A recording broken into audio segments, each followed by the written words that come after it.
C'est l'histoire de Pax Monnier, un comédien qui n'a jamais réussi à percer et qui reçoit enfin l'appel qu'il n'espérait plus, celui d'un grand réalisateur américain qui est de passage à Paris et qui souhaite le rencontrer sans délai. Pax Monnier repasse chez lui pour se changer, entend des bruits suspects qui proviennent de l'étage supérieur, mais craint de se mettre en retard et donc se persuade qu'il ne s'agit de rien d'important et se rend à son rendez-vous qui d'ailleurs se passe très bien. À son retour, il apprend qu'un jeune étudiant de 19 ans, Alexis Winkler, a été sauvagement agressé et laissé pour mort. Un an plus tard, alors qu'il se débat avec sa culpabilité, Pax Monnier rencontre une jeune femme, Amy Shimizu, dont il tombe aussitôt amoureux.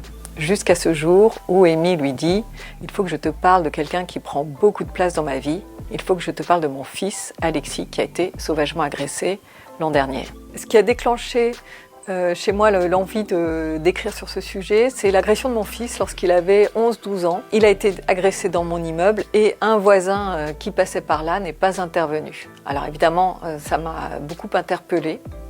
J'ai réfléchi et j'ai commencé à réaliser que ce petit acte de lâcheté ordinaire, je dis petit acte parce que dans le cas de mon fils, fort heureusement, l'agression a été beaucoup moins violente que celle que je décris dans les guerres intérieures. Mais néanmoins, j'ai réalisé que ces actes d'égoïsme, de lâcheté, on les commettait tous, ou on les subissait tous à un moment ou à un autre de notre existence. Alors je me suis posé la question, comment est-ce possible? J'ai réalisé d'abord que c'était une stratégie de protection, de préservation que l'on a tous.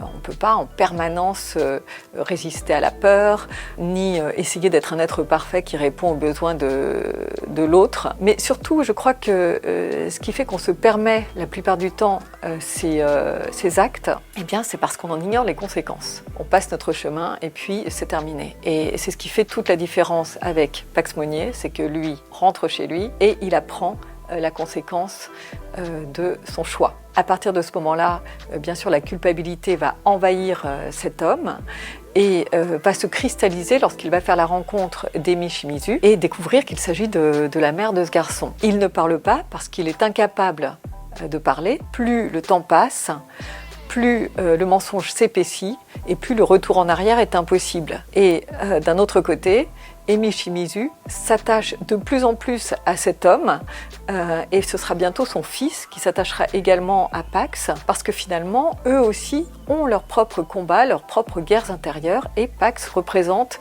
une respiration, un souffle dans ces guerres intérieures. À ce stade, on pourrait se dire qu'il n'existe aucune issue et pourtant, c'est ce que j'ai voulu observer aussi dans ce roman, eh bien, la culpabilité permet le dépassement de soi. Pourquoi? Parce qu'on a une sorte de code moral qui fait que on a besoin de pouvoir se regarder dans la glace le matin et donc si on a le sentiment que l'on a mal agi, eh bien on va essayer de trouver une forme de réparation, une forme de compensation pour réparer, restaurer l'équilibre du monde qu'on a contribué à déséquilibrer par nos choix passés. Donc ça va être tout l'enjeu pour Pax de trouver une issue à ce dilemme.